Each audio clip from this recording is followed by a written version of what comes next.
Del amanecer por las costas entrerrianas, cruzando el Guayquirano, casi llegando a Corrientes, se siente la sensación de estar viviendo en el cielo con una dulce mujer que nadie pudo igualarla.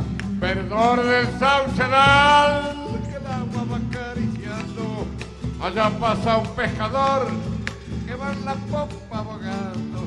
Canta mi corazón, porque no existe en el mundo una fortuna mayor que estar volviendo esos pagos. Y pienso, amigo, que linda la vida, que linda mi tierra y mi gente también. Y pienso en el Johnny, en Claudia y en Carlos y el Pela Mecano que no olvidaré. Amigos del alma que alegran la vida, me dan la fuerza para no aflojar. Y grítale al mundo en un mano a mano para ir a entregue a los ciudadanos.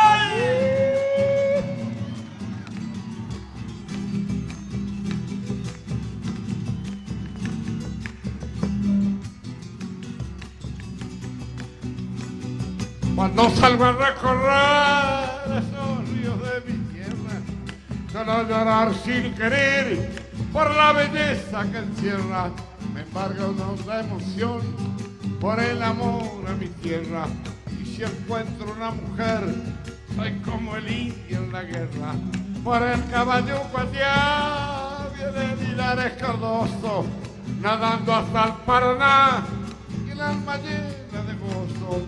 Cuando lo veo pasar de arriba de la barranca, suelo chiflarle de más para que me lleve cerca. Y pienso, amigo, que linda es la vida, que linda mi tierra y mi gente también. Y pienso en el Johnny, en Claudia y en Carlos y en Pela Mecano que no olvidaré. Amigos del alma que alegran la vida y me dan la fuerza para no aflojar. Y grítale al mundo en un mano a mano para ir a entregar. ¡Ya, ya, ya, ya!